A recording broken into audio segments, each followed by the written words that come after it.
sometimes an attack doesn't happen. Is it because of factors out of our control, or is it because we made it more challenging to attack us and then the enemy's calculus changed and said, yeah, we're not going to be successful? Hi, this is Captain Orton with the Canadian Army Podcast. Planning for military operations is a complicated process, but getting the right information at the right time is one of the most important parts, and that's where intelligence comes into play. My guest is Lieutenant Colonel Montgomery Price, who's the Director of Intelligence for the Canadian Army. Welcome to the podcast, sir. Thank you very much. You know, I remember reading like Tom Clancy as a kid and thinking like intelligence collection is Cold Era spy wars and James Bond jumping out of airplanes. And now that I'm actually in the Army, I realize maybe it's a little bit different than that. How does it all work? Well, you're not wrong with the thought that it's, there could be Cold War kind of things. What we do is we try and take a systematic approach to the battle space. The days and age of World War I where it was, right, lads, come on, over the top, home for tea and medals, is gone. There is going to be, on the modern battle space, any number of assets that are flying over the battle space, interpreting the battle space from a electronic warfare signals intelligence kind of battle space, or just people coming in off the street to come and talk to us and bring us information. So we're going to try and do absolutely everything in our power to best describe the battle space and the operating environment in which we're going to be going into, and more importantly, to describe the threat that we're going to be facing. With that being said, how would you define intelligence? So intelligence is actually defined as the end product from a focused and directed collection effort, where we take raw material, raw information, and we put it through a systematic, analyzed approach to ensure that information is true, it's unbiased, we're discerning fact from opinion. We put it through this analytical process, and then we send that information out to decision makers in the hope that we are able to provide timely, relevant, actionable, decision quality information and intelligence for senior decision makers. You talk about bias, and especially, I think, in the world that we live in now, like misinformation is a big hot button topic. How do you filter through those biases? Like, what is that process that kind of takes this information that you've collected through these various sources and spits out into something that's analytical and hopefully non-biased? That's a really good question. And I think that gets to the world we live in today where everybody can hop onto Twitter and make a statement. And the question is, you have to look at the source of that information. Who is the source? Does that person who is presenting that information, do they have bias? Do they have an agenda? Do they have an idea that they want to put forward and plant in your brain? So when we look at news agencies, we sit back and go, okay, is this an article coming out of, let's say, Reuters or the Wall Street Journal? They have fact checkers. They are not going to produce or print a blatant lie. They will fact check everything that they're doing. They'll double and triple check it. And so you can trust those individuals with, they're probably presenting a fact.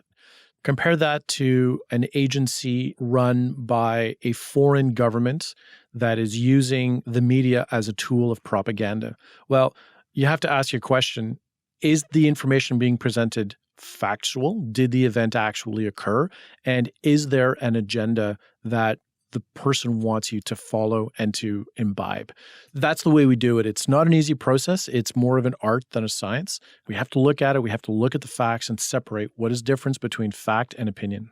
And I would imagine that having multiple sources that you can correlate against will create opportunities where you can assess maybe the differences between those pieces of information and maybe come out with something that's true. So one of the really challenging aspects we have is, one, you never trust a single source.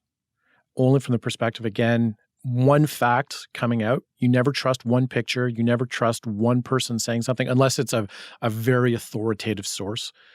For example, our political leaders. I mean, if the prime minister stands up and says something, you can pretty much count on that. But you never trust one news story. You always want to have multiple sources to confirm.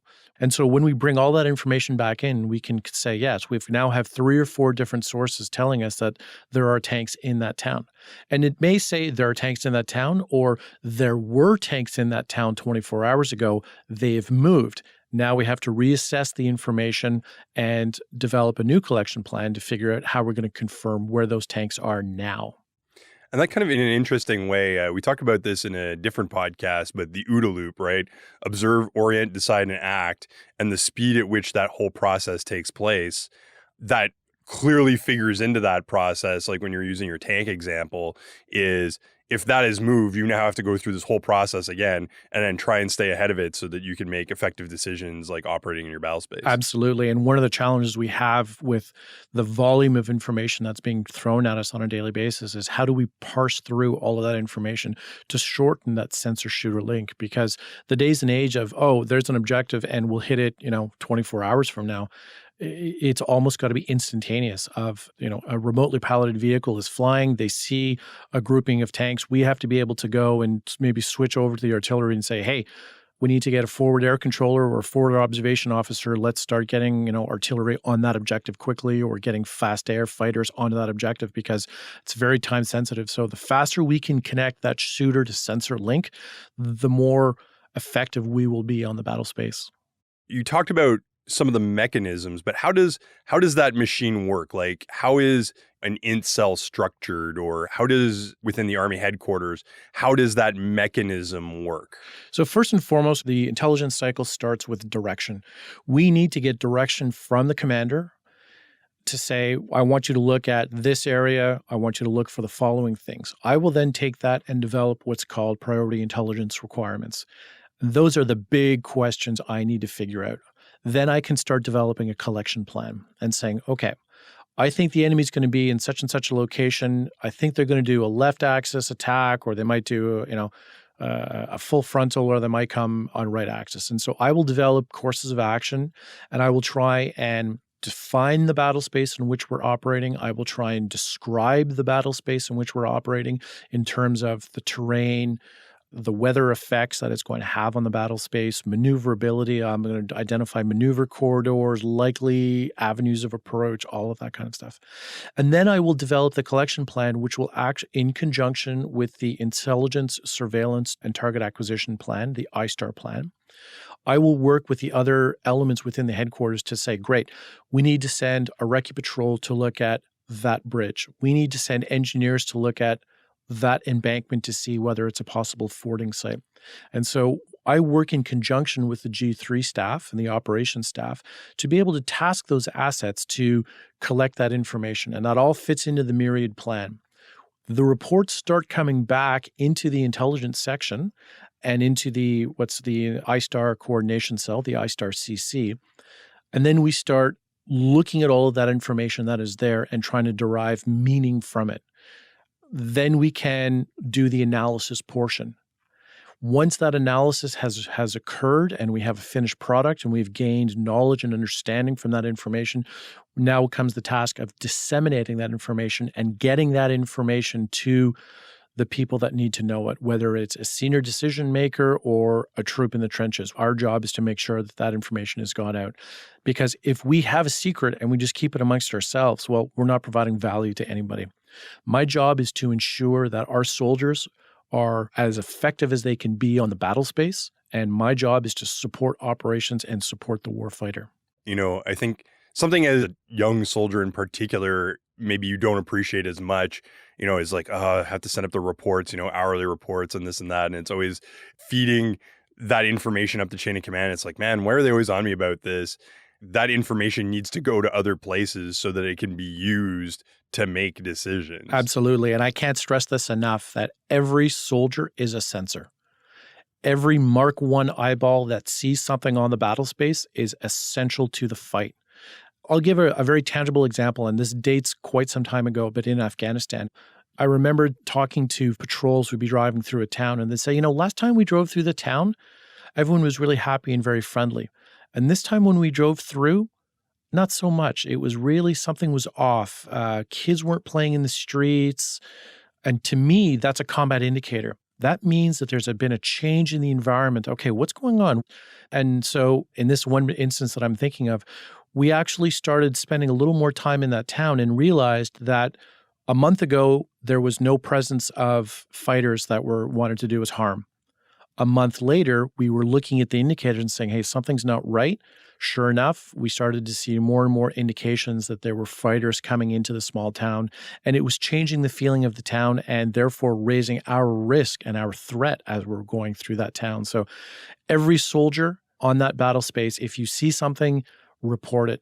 The reason we send people out to do patrols is to collect that information, and that information gets fed in. And sometimes, and I use the example of, to me, 0 is a number, because 0 is a confirmation that there's nothing there, as opposed to it's blank. When you go and you pull out your credit card statement and the system is blank, it doesn't mean that there's no money there. When you see 0, it means, there's no money there. It's confirmed.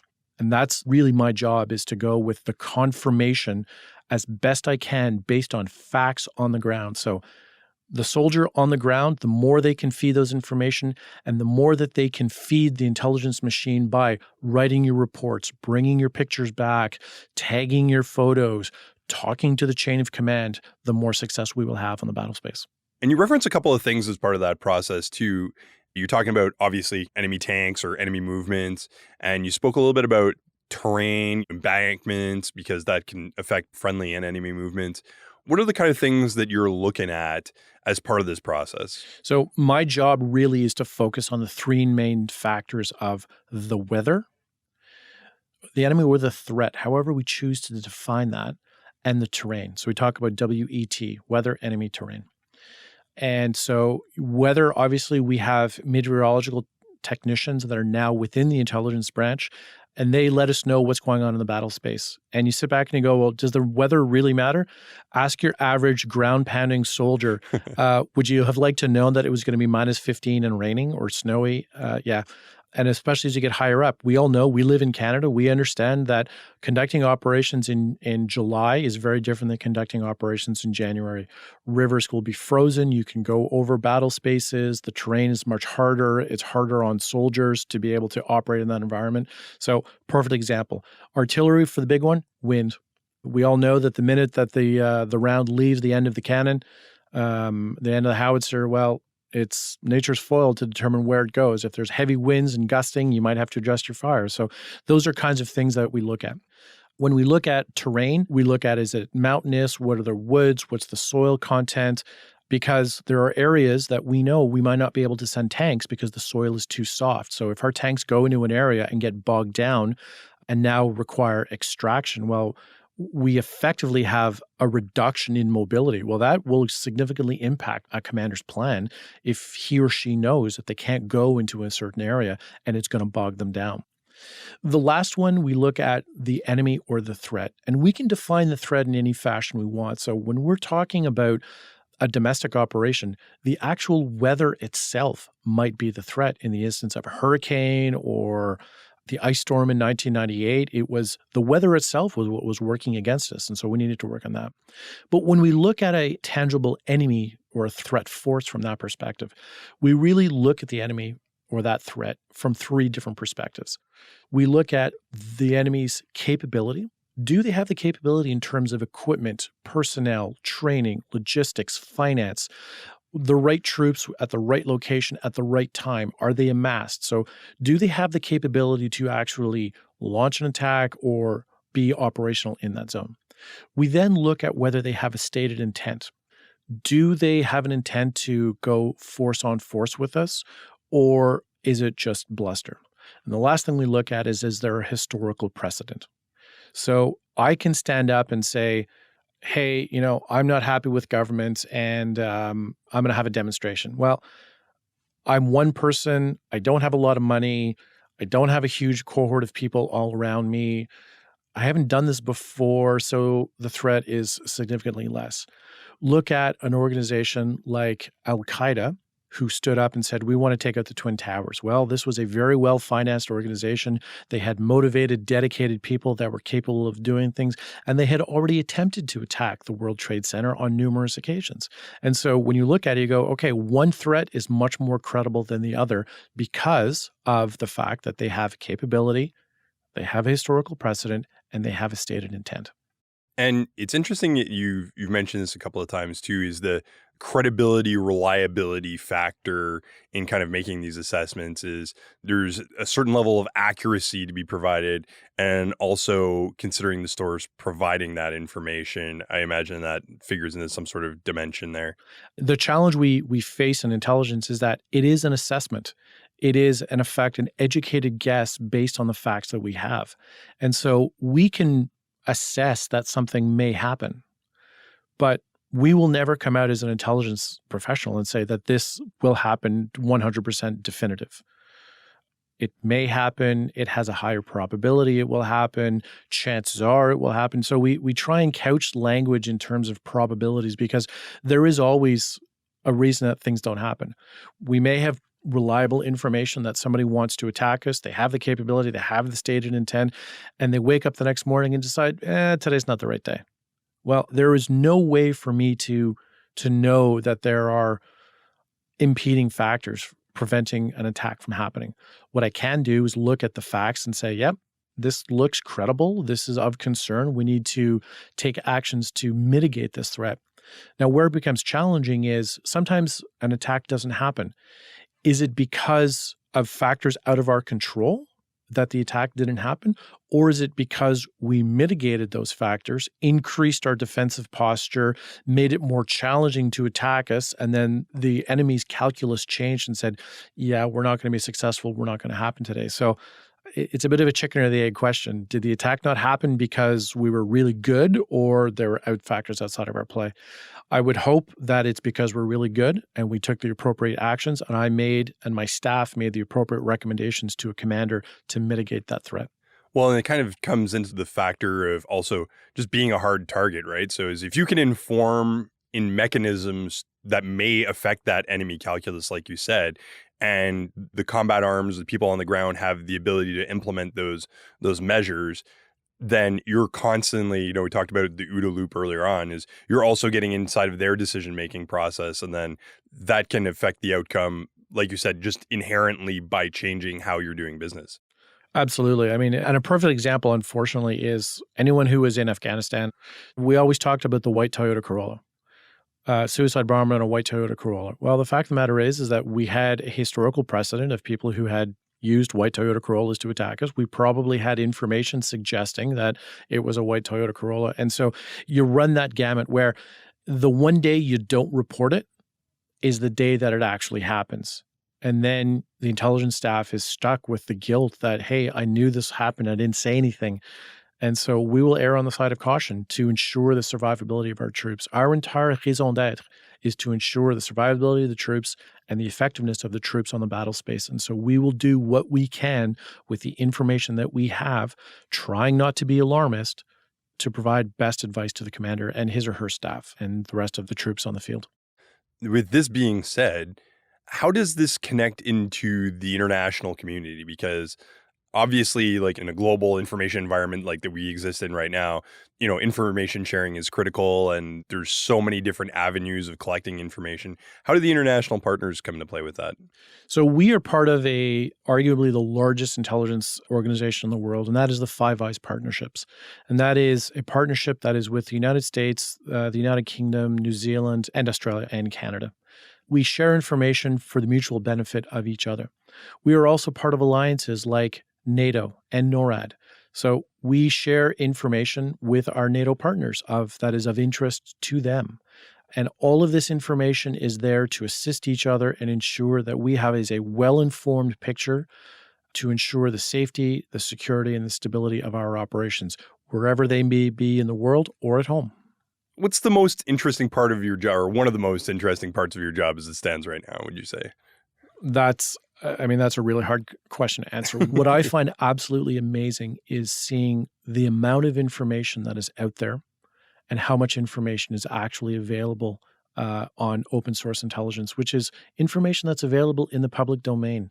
If you spend some time and research effectively, you would be amazed at the amount of knowledge you can acquire that's out there. Yes, we have classified systems and technical means to acquire information, but we could probably get 80 to 90% of what we need from open sources right now.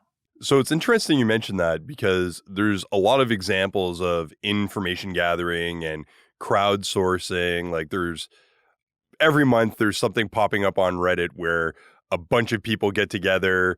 I think one of the best examples was they were trying to find the location of a flagpole, and through a bunch of different efforts, they were looking at contrails of aircraft and managed to locate this flag in the middle of nowhere.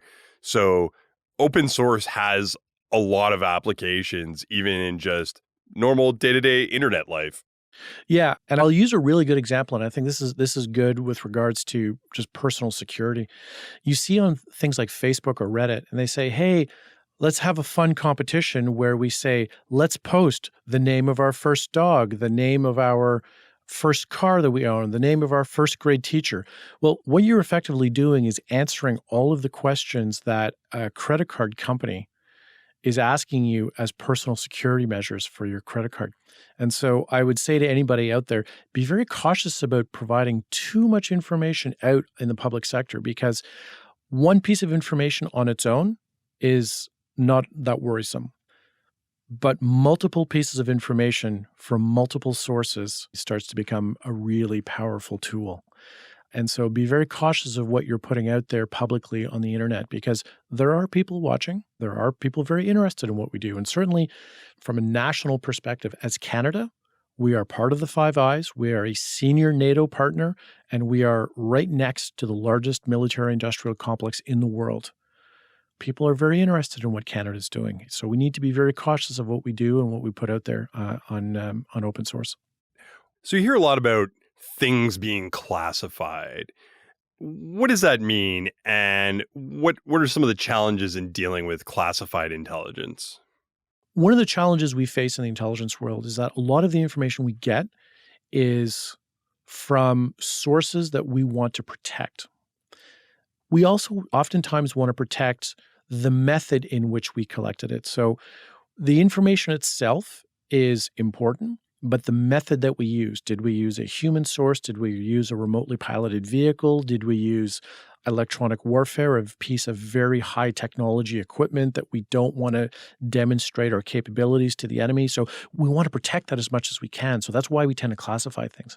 The other thing too, as I mentioned before, we're part of alliances in NATO and the Five Eyes and NORAD. And so oftentimes other countries will share information with us. Well, it's a bit like if someone lends you your car, you don't just go and lend it to anybody on the street. You say, no, I'm going to protect that car. Right. It's you've got to be smart about it. So if someone is giving us information, we have to protect it.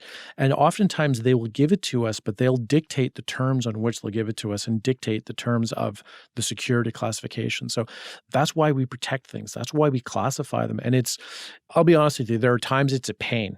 It's really frustrating to have, I've got information, okay.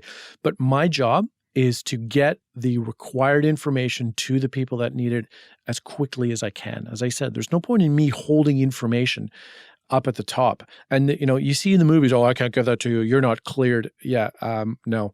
If you're going into a firefight and you need the information, we'll find a way to get it to you. Don't worry. So with regards to the intelligence environment, what kind of jobs are there in there? Like, obviously, we have the officer and the NCO dynamic. Care to explain that a little bit more? Yeah. So my job as an intelligence officer is not necessarily to be the best intelligence analyst. My job is to drive and fight the intelligence organization to respond to the commander's needs. So I'm involved in collection planning. Yes, of course, I'm involved in some analysis. I have to be a good analyst to understand what's going on the battle space, but I'm driving that information and really doing the staff function and the leadership functions. Where we have information exploitation operators at the very lowest level, those are our privates and corporals. Those are the nuts and bolts of the intelligence infrastructure. Those are the people that are receiving the information. They are collating that information and putting it into databases so that it's retrievable, it's findable. We can analyze that information. And then we start having specialties within the intelligence field. So you can have what's called an imagery analyst. This is a 2-year-long course, and it is someone who does nothing but looks at imagery, analyzes it to derive meaning from it. We can have a signals intelligence specialist. They also do electronic warfare, and they are specialists in understanding the electromagnetic spectrum and information that is flying around and all of the radio signals and all of the data that's coming through. And they focus specifically on that. You can have a geomatics technician who is actually part of the engineering function, and their job is to produce maps and to understand terrain and the effects. You can have meteorological technicians who are looking at the weather.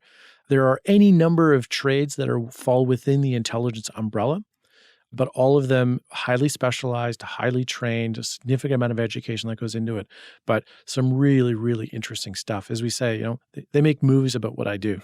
Nice. So if we look at how the Army is evolving and doing the modernization thing and looking at digitalization, what impact do you think that's going to have on the intelligence branch? It's going to have a huge impact. When we look, 20 years ago, we didn't have things like Google Earth or Waze, which is like a traffic finding utility on your phone.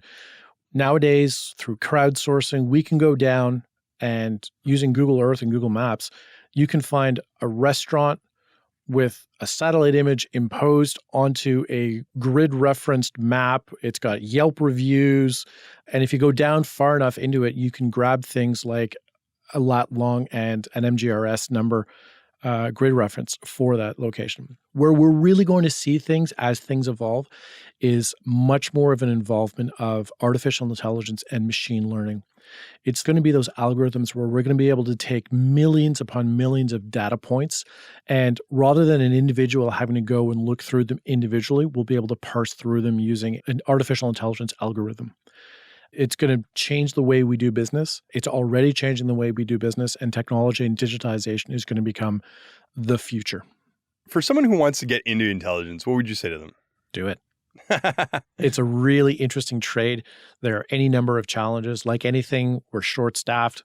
We need smart, driven, motivated soldiers, sailors, air personnel, and CANSOF personnel operators to come in and work with us.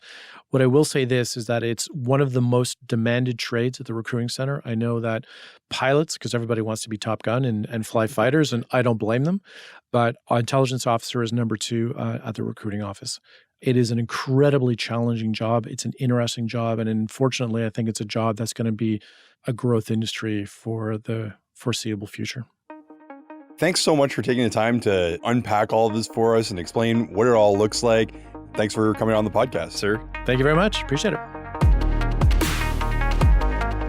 That was Lieutenant Colonel Montgomery Price, Director of Intelligence for the Canadian Army. If you're looking for a career in intelligence or in any other trade in the Canadian Armed Forces, visit forces.ca and take a look at all the cool jobs that are there waiting for you. I'm Captain Adam Orton for the Canadian Army Podcast. Orton out.